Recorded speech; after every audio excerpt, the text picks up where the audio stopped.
So we're on the last barley field and the last swath. This will end our barley for the 2022. This field was half hailed, half somewhat untouched. One end's making 16 to 18, the other one's about 0 to 1. So, and I've got my boss on the other side, and my other boss here. Hi, boss. I didn't say anything, Kobe. Huh? You're looking for rabbit? So what we'll do is we'll take them back and do a few adjustments, and then we're gonna start cutting on some spring wheat that's ready to harvest.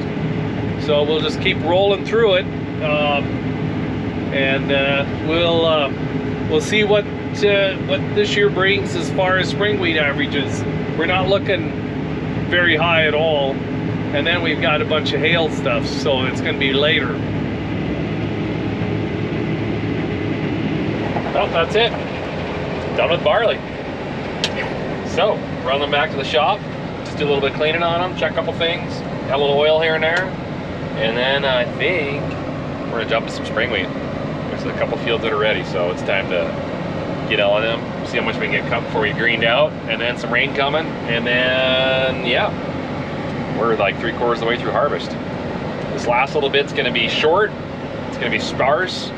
There's more acres of spring wheat than anything else, but I think we'll be able to go pretty fast.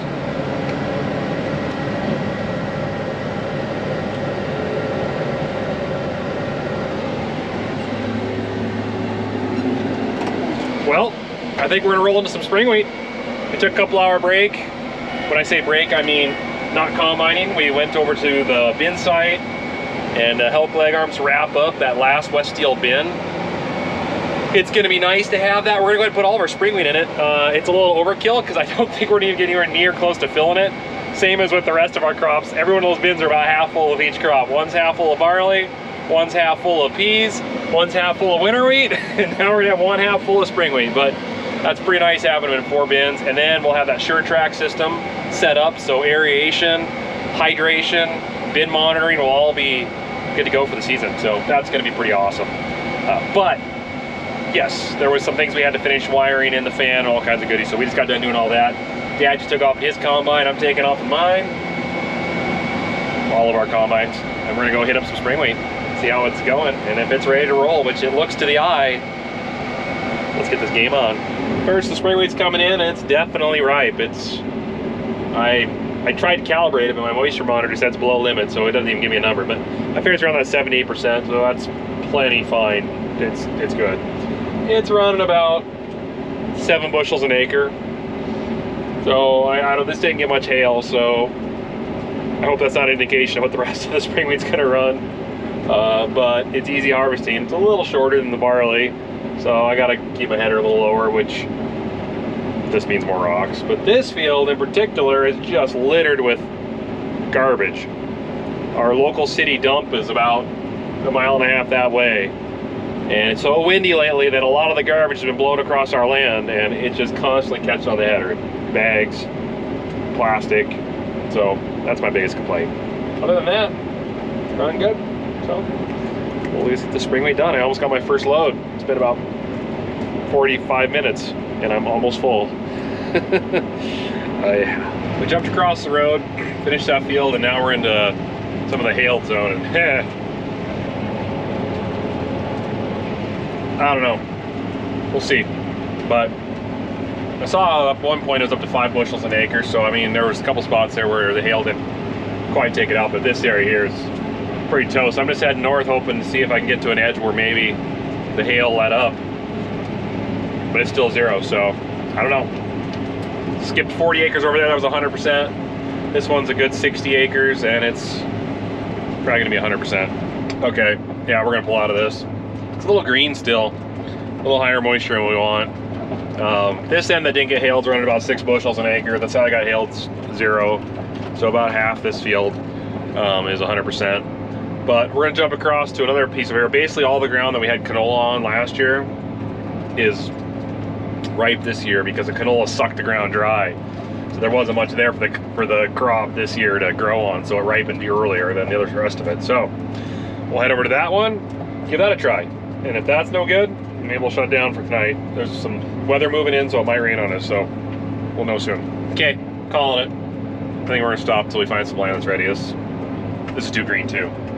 So we'll find out what we're gonna do next, but I think it might rain. So maybe we'll get back to this in a day or two.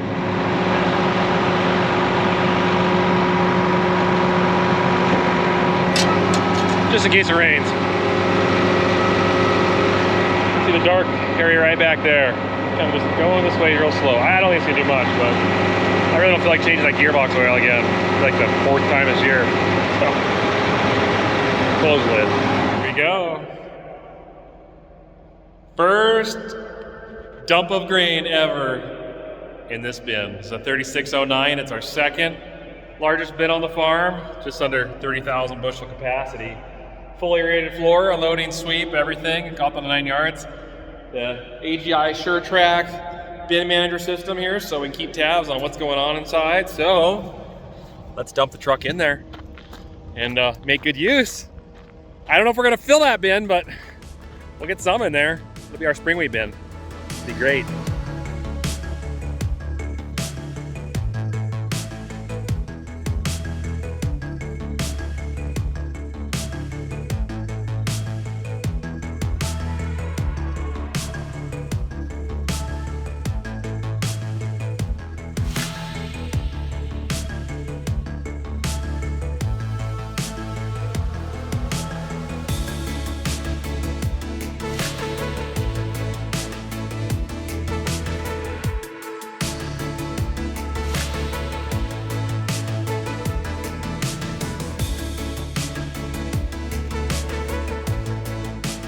And back in the saddle again.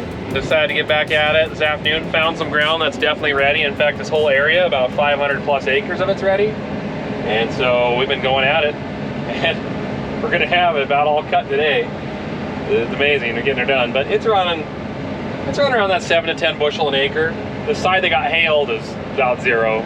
But all this over here did not see any hail. And so, you know, that's I think what spring wheat would have done this year. There was no hail, probably about 10 bushels an acre. So it just shows how difficult this year was for a crop to grow. It's amazing. But everything's running pretty good. I got a grain leak on my feeder house. I've been watching it trickle down. I guess it's not on my feeder house. The grain's leaking on my feeder house. Up from the cover over the rotor, there's a little bit of silicone that must have broke out or wore through. That's got an opening there. So I stuffed some paper in and shoved a rock in it. And it's holding for now. And I'll fix it tonight. Other than that, we're good.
Okay, what we have here is not John Deere, but 4 deer, 4 bucks.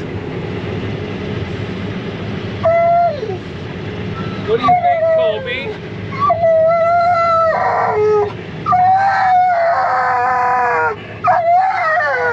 We'll let those deer harvest that field while this deer case harvests mine. What do you think, Colby? You like it? Is that deer? Are you excited about the deer?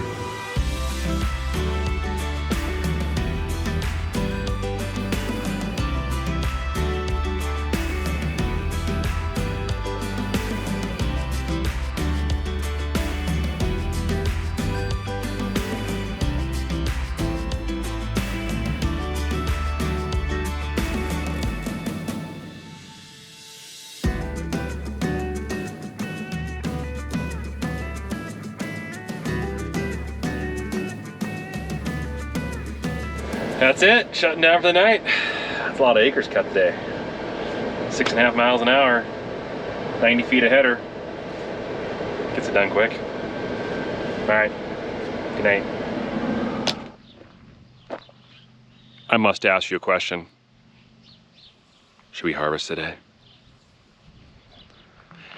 Oh yeah, let's go. Gave the kids a scare this morning. Nothing like shaving off 90% of your beard, leaving a stash, and watching their expressions when they see you first thing in the morning. It's gold. It's so gold.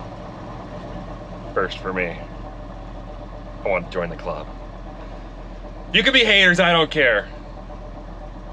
I love it. I need a comb.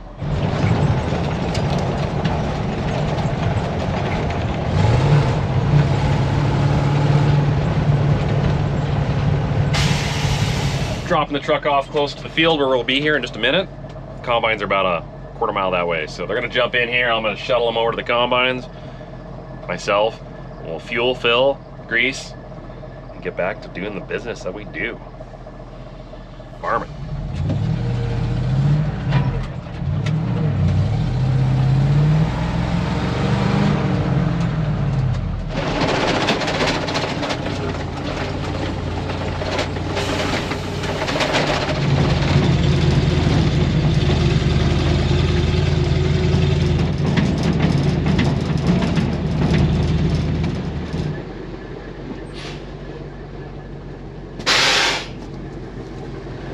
So another thing that drought really affects is hay. There's a lot of animals out there that need food. A lot of animals, especially in Montana, we've got a lot of cattle. And when it doesn't rain, the crops don't grow and the hay doesn't grow. And that makes it difficult for ranchers to feed their animals. So wherever there's a chance to grow a little hay, you gotta jump on it. And this over here is some CRP ground that's coming out.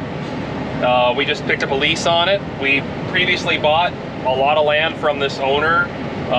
This is the last of his stuff, and he came to us and said, hey, I'd like to lease the last of it to you guys.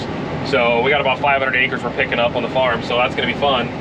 But with that said, it has CRP on the top of it, and it would be nice to get that removed, the grass, so that we can start the process of making it farmable ground again. And so my pastor has some animals. He's got some cows and a couple horses, and he's desperate for some decent hay because it's just so hard to find hay that's reasonably priced just because it's so rare. So he's like, I'll hay whatever you got if you've got something. So we told him and said, hey, we got the CRP that's coming out, and it's okay for you to hay it. So if you can round up a hay, a swather, and a baler, go to town. So he tracked down an old swather, and he's got an old John Deere baler, and he's got our 4520 and I think a 4020 of his. I think it's a 4020 or 4010. So anyways, it's cool. We're seeing it turn into some hay bales. I might just fly the drone over them too.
That baler that you see actually had a little Wisconsin air-cooled 2-cylinder engine on it that ran it, and it was just having problems. It had a belt that kept coming off, and it had the splines to put a PTO on it, so we took it into the shop, the baler, and pulled the engine off of it and found a PTO shaft and threw it on it. So that's why it's now PTO driven. Pretty cool baler though. I don't know how the vintage is of it, but it's old. But it ties knots and it's smashing bales together, so what more can you ask for? And yeah, gotta feed them animals.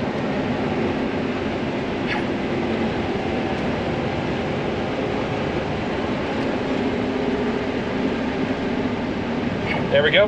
We are done with all the ripe wheat. The rest is on the edge of being ready, but just not quite there yet. And the rain is coming. Clouds are moving in. We're gonna get some rain. So I think we're just gonna go ahead and peel the headers off the combines, close the tops down, and put them in the building. And we'll get back to this in probably a week, something like that. So I must ask you a question. Do you guys want to drive a combine? I'm getting kind of tired of sitting in the seat. It's only been like 100 and some hours. It isn't that bad yet, but you guys don't like combines. I also must ask you another question. Are you subscribed? Just check it, because if you aren't, you can do it right now, right there. I mean, I did this stash just for the subscribers. So if they're not there, then I don't know why I did this. So yeah. It's a subscribe button, that'd be awesome. Over half of you aren't that watch. So it's free, you don't have to pay a thing. Just click it. Appreciate it. Makes my day. Makes me happy. One thing you do for me. One thing. Love you guys. Okay.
One down. Get the other one in here. Let's face each other. It doesn't matter if the auger sticks out of the building a little bit. Just as long as the majority of the combine's covered, that's all we really care to do. Just get them out of the rain.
Feels good to have a new grain bin on the farm.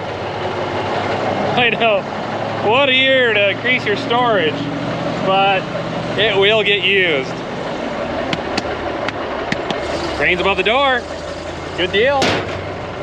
Sure track system's ready to roll.